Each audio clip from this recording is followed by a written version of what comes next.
Saudaraku seiman, mungkin ada orang-orang yang membenci Islam, berpikir bahwasanya dengan menumpahkan darah kaum muslimin maka kami akan meninggalkan masjid, kami akan goyah dan kami akan tinggalkan Al-Quran, atau bahkan kami akan ketakutan dengan ancaman-ancaman seperti ini.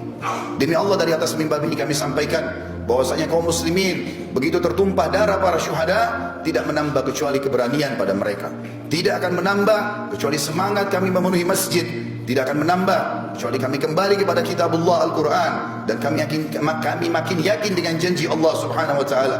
Saudaraku seiman, mungkin sebagian keluarga korban bersedih, bukan hanya sekitar di New Zealand.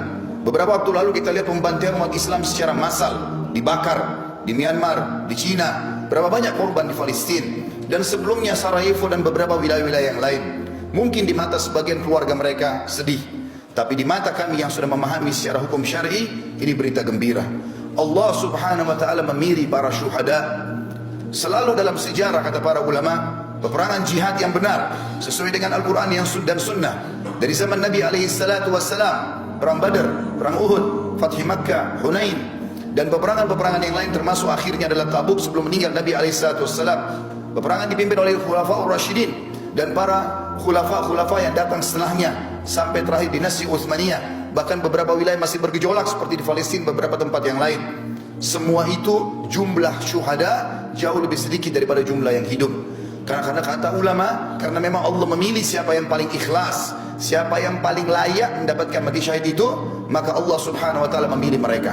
Seakan-akan pedang, tombak, anak panah dan peluru memilih siapa yang akan mendapatkan syahadah itu. Di perang Uhud, di perang Badar hanya 60 syuhada dari 314 orang.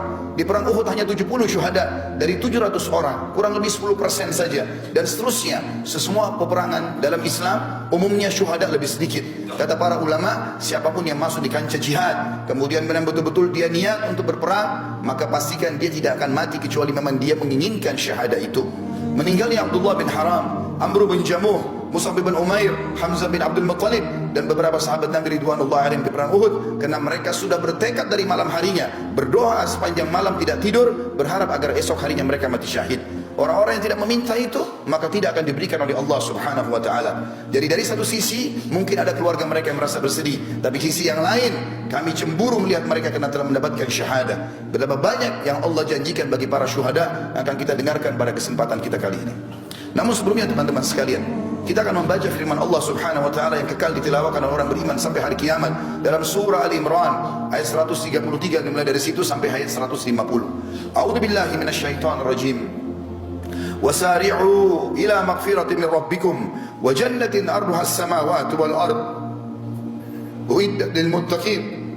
Dan berlomba-lombalah kalian menuju kepada ampunan Tuhan kalian. Kalau punya dosa segera taubat sebelum datang ajal dan menyesal.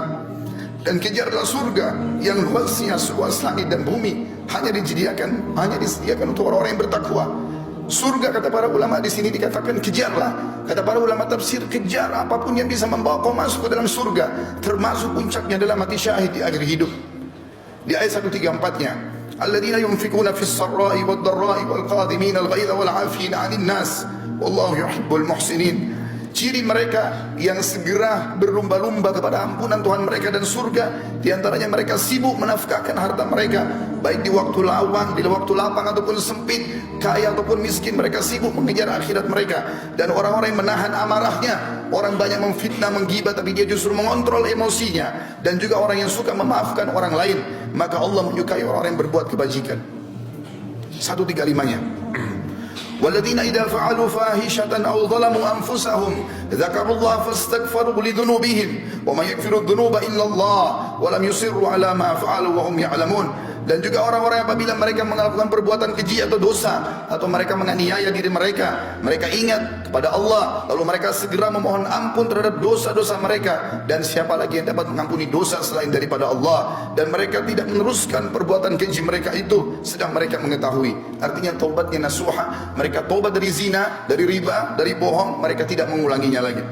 136. ulaika jazaohum maghfiratun min rabbihim wa jannatun tajri min tahtiha al-anhar khalidina fiha wa ni'ma ajrul amilin. Mereka itu akan diberikan balasan ampunan dari Tuhan mereka dan surga yang di dalamnya mengalir sungai-sungai, sedangkan mereka kekal di dalamnya, dan itulah sebaik-baik pahala bagi orang-orang yang beramal. 137 Qad khalat min qablikum sunanun fasiru fil ardi fanzuru kaifa kana akibatul mukadzibin. Sesungguhnya telah berlalu sebelum kalian sunnah-sunnah Allah, maksudnya peraturan-peraturan Allah. Siapa yang patuh selamat, dan siapa yang durhaka akan dihukum. Karena itu berjalanlah kalian di muka bumi, perhatikan bagaimana akibat orang-orang yang mendustakan para rasul. Ada Namrud di Babilonia di Irak. Sampai hari ini di Google tinggal diketik peninggalan Namrud, akan keluar semua sisa kerajaannya. Fir'aun di Mesir, dan sekian banyak kaum Ad yang ada di wilayah Irak, dan juga masih ada peninggalan kaum Thamud di wilayah Madain Saleh di Saudi. Allah SWT mengatakan selanjutnya ayat 138, "Hada bayanun linnasi wa hudan wa mau'idatun lil muttaqin." Al-Quran ini benar-benar penerangan bagi seluruh manusia, bagi yang mau berakal dan membacanya, dan petunjuk serta pelajaran bagi orang-orang yang bertakwa, orang yang patuh. Lalu Allah sebutkan 139. Ini yang saya ingin ditiberatkan pada kejadian apa yang terjadi itu. Allah mengatakan wala tahinu wala tahzanu wa antumul a'launa in kuntum mu'minin. Janganlah kamu bersikap lemah. Jangan justru dengan ancaman terorisme seperti ini lalu masjid jadi kosong, kalian tidak mau baca Quran, justru dicambukan untuk kembali kepada agama Allah. Dan jangan pula kalian bersedih hati, padahal kamulah orang-orang yang paling tinggi derajatnya, maksudnya orang-orang muslim, jika kamu benar-benar beriman. Allah mengatakan 140-nya, iyamsaskum karhun faqad massal qauma karhum mithlu wa tilkal ayyamu nudawiluha bainan nas wa liya'lamallahu alladhina amanu wa yattakhidha minkum syuhada wallahu la yuhibbul zalimin.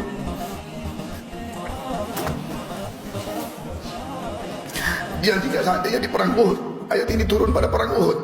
Seandainya di perang Uhud kamu mendapatkan luka, hai muslimin, sesungguhnya kaum kafir juga di perang Badar telah mendapatkan luka yang serupa, dan masa kejayaan dan kehancuran itu kami gilirkan di antara manusia agar mereka mendapatkan pelajaran, dan supaya Allah membedakan orang-orang yang beriman dari orang-orang yang kafir, dan supaya Allah mengambil dan memilih para syuhada, dan Allah tidak menyukai orang-orang zalim.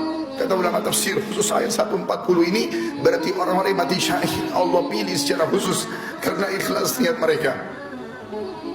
141-nya waliyumahhisallahu alladhina amanu wa yamhaqal kafirin, dan agar Allah membersihkan orang-orang yang beriman dari dosa mereka. Semua kejadian yang menimpa orang muslim apapun sifatnya akan jadi pembersihan dosa mereka, dan Allah akan membinasakan orang-orang kafir.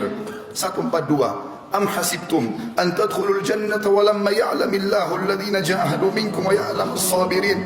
Apakah kalian mengira kalian akan bisa masuk surga padahal belum nyata bagi Allah orang-orang yang berjihad di antara kalian, dan belum nyata orang-orang yang sabar. Artinya Allah akan menguji siapa yang paling ikhlas, yang siap untuk membela agama Allah, maka Allah akan pilih mereka. 143-nya walaqad tamannawna walaqad kuntum tamannawna al-mauta min qabli an talqaw faqad ra'aytumuhu wa antum tanzurun. Sesungguhnya kalian mengharap mati syahid sebelum kalian menghadapinya, sekarang sungguh kalian telah melihatnya dan kalian menyaksikannya. Kata para ulama tafsir, pada saat Nabi SAW dan para sahabat pulang dari perang Badar, maka seluruh orang-orang yang selamat dari Badar bercerita bagaimana malaikat hadir di perang Badar, bagaimana para syuhada tersenyum, bau badan mereka mengeluarkan bau yang sangat wangi pada saat mereka meninggal. Maka sahabat-sahabat yang di Madinah penasaran, dan pada saat terjadi perang Uhud, perang Badar tahun 2 Hijriah, perang Uhud tahun 3 Hijriah, mereka semangat sambil mengatakan, ya Rasulullah, kami pun ingin mati syahid. Pada saat terjadi perang Uhud, Allah Subhanahu wa taala menguji mereka. Di awal peperangan mereka menang, di tengah-tengahnya mereka dikalahkan. Walaupun setelahnya di perang Hamrat Asad mereka memenangkan peperangan dengan izin Allah Subhanahu wa taala. Pada saat itu banyak kesempatan untuk mati syahid. Orang-orang kafir tinggal menusuk orang-orang muslim, bahkan memutilasi mereka. Allah mengatakan, bukankah dulu kalian mengharapkan mati syahid? Sekarang depan mata, kenapa kalian tidak buktikan itu? Lalu Allah mengingatkan 144-nya, tidak ada keraguan bagi seorang muslim apa yang dijanjikan oleh Allah dan Rasulnya. Wa ma Muhammadun illa rasulun qad khalat min qablihi ar-rusul afa in mata aw qutila qalabtum ala aqabikum wa may yanqalib ala aqibihi falan yadurrallaha syai'a wa sayajzillahu syakirin. Muhammad itu tidak lain hanyalah seorang utusan Allah. Sungguh telah berlalu sebelumnya beberapa orang utusan. Apakah jika dia wafat dan dibunuh kamu murtad dan kembali ke agama lain? Atau ke belakang murtad dari agama Islam? Barang siapa yang berbalik ke belakang murtad, maka ia tidak dapat mendatangkan mudarat kepada Allah sedikit pun, dan Allah akan memberi balasan kepada orang-orang yang bersyukur.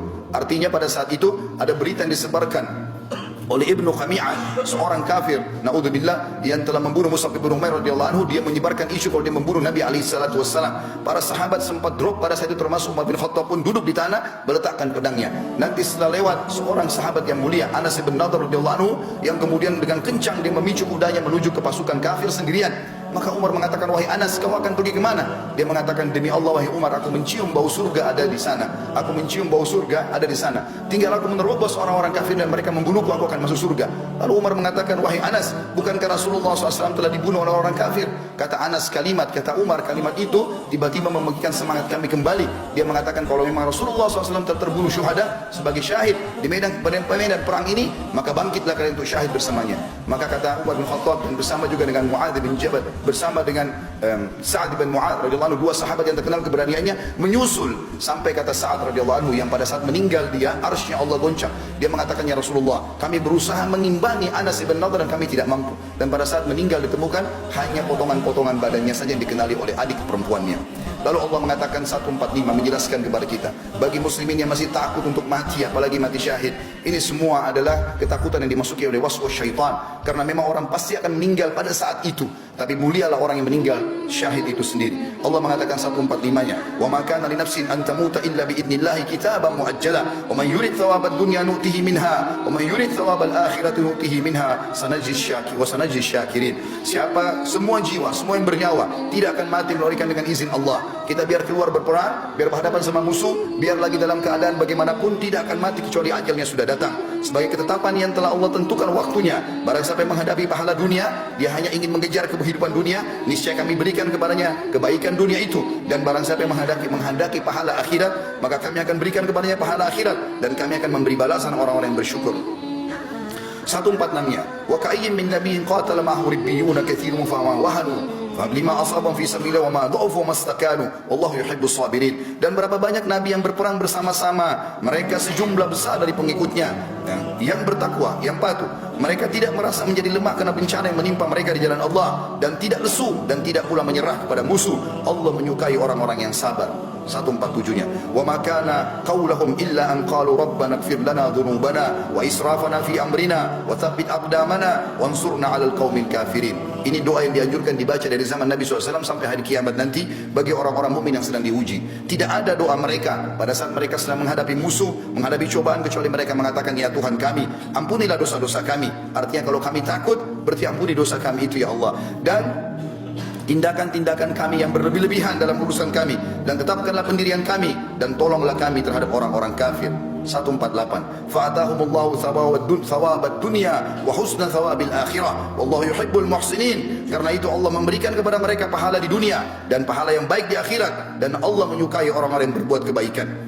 149-nya, ya ayyuhalladzina amanu in tuti'ul ladzina kafaru yaruddukum ala aqabikum fatanqalibu khasirin. Hai orang-orang beriman, andai saja datang kepada kalian teror, ancaman, apa saja, jika kalian mentaati orang-orang kafir itu yang tadinya mau menanamkan rasa takut di tengah-tengah umat Islam, niscaya mereka akan mengembalikan kalian kepada kekafiran, lalu jadilah kalian orang-orang yang rugi. 150-nya, balillahu maulakum wa huwa khairun nasirin. Tapi ketahuilah, ikuti Allah saja. Allah sebaik-baik pelindung dan dia sebaik-baik penolong. Kita tutup dengan 151-nya yang Allah berfirman, sanulqi fi qulubil ladzina kafaru ru'ba bima asyraku billahi ma lam yunzil bihi sultana wa ma'wahumun nar wa bi'sa mathwal zalimin. Dan akan kami masukkan ke dalam hati orang-orang kafir itu rasa takut, disebabkan mereka telah mempersekutukan Allah dengan sesuatu yang Allah sendiri tidak pernah menurunkan keterangan tentang itu.